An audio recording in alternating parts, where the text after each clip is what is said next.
پہلا سوال یہ ہے کہ کیا آپ نے رمضان المبارک کی تیاری کی ہے؟ آپ نے اس کی شب و روز کو گزارنے کی پلاننگ کی ہے؟ کیا آپ نے ارادہ کیا ہے کہ آپ نے اللہ رب العزت کی بارگاہ میں اپنا نیا اعمال نامہ کھولنا ہے؟ کیا آپ نے ماضی کی غلطیوں اور لغزشوں پر نادم ہونے پر اور اس کے تلافی کرنے کا ارادہ کیا ہے؟ یہی بدلنے کے دن ہے، یہی سنورنے کے دن ہے، یہی سنبھلنے کے دن ہے اور یہی ایمان کی بڑھوتری کے دن ہے۔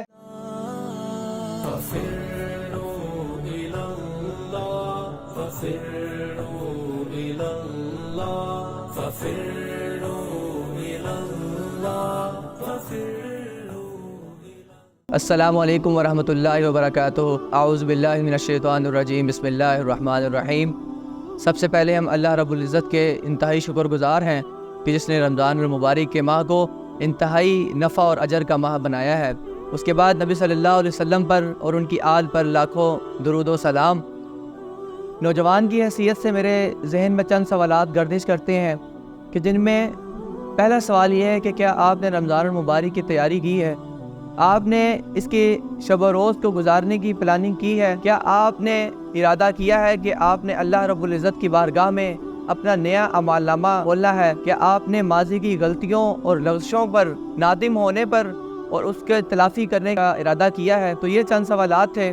اس کے بعد رمضان المبارک کا مہینہ ہم پر سایہ فگن ہو رہا ہے، تو اس کی نسبت سے ہم چند باتیں کرتے ہیں کہ جس میں ایک نوجوان کا رمضان المبارک کے ساتھ کیسا رویہ رہتا ہے، اس پر ہم بات کریں گے۔ میں یہاں پر الزام نہیں لگا رہا، میں صرف یہ کہہ رہا ہوں کہ آئیے توبہ سے شروع کرتے ہیں، کیونکہ توبہ ہی ایسا دروازہ ہے کہ جو ہماری ابتدا ہے اور جو ہماری انتہا ہے۔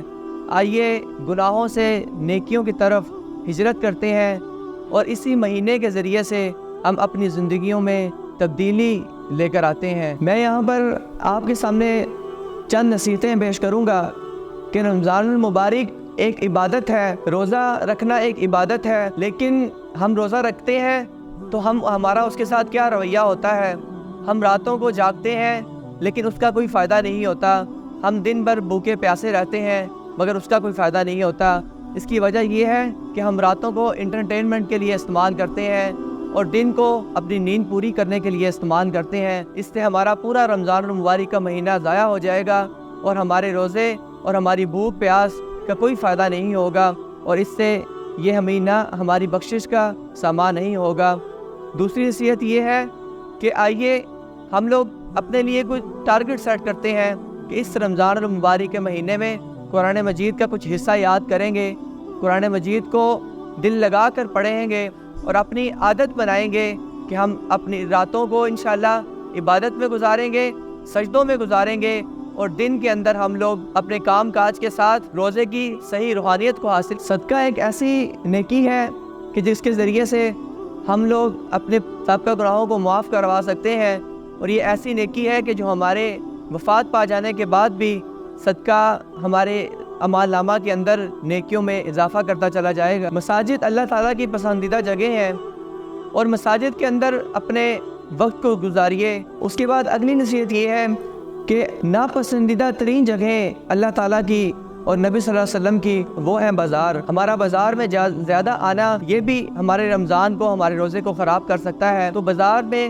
زیادہ آنے سے پرہیز کیجئے۔ اس کے بعد ہماری صحبت ہمارے اوپر بہت اثر کرتی ہے، ہمارے دوست ہمارے اوپر بہت اثر انداز ہوتے ہیں۔ ایسی نیک صحبت اپنائیے، ایسے نیک دوست بنائیے کہ جس کے ذریعے سے آپ کو محسوس ہو کہ آپ کی نیکی رائے گاہ نہیں جائے گی، آپ کو محسوس ہو کہ آپ کا دوست آپ کی زندگی کو تبدیل کرنے کا نتیجہ ثابت ہوگا۔ رمضان المبارک کے مہینے میں آخری عشرہ انتہائی اہمیت کا حامل ہوتا ہے، کیونکہ آخری عشرے کے اندر ہی اللہ تعالیٰ نے وہ راتیں رکھی ہیں کہ جو 1000 راتوں پر فضیلت رکھتی ہیں۔ آخری عشرہ ہی پورے رمضان کا حل سمیٹنے کا عشرہ ہوتا ہے، اور آخری عشرے کی عبادت جو ہوتی ہے پچھلے 20 روزوں پر فضیلت رکھتی ہے۔ تو ان راتوں کے اندر ہم نے انشاءاللہ ڈٹ کر عبادت کرنی ہے، ڈٹ کر قرآن کی تلاوت کرنی ہے، ڈٹ کر ہم لوگوں نے اللہ رب العزت کا پسندیدہ ترین نوجوان بن کر دکھانا ہے۔ کے بعد لیلۃ القدر آتی ہے، لیلۃ القدر کو تلاش کرنا ہو تو ہم نے آخری 5 تاک راتوں کو جاگنا ہوگا، تب لیلۃ القدر ہمارے نصیب میں ہو سکے گی۔ یہ کوئی روایت نہیں ہے، یہ کوئی سنت نہیں ہے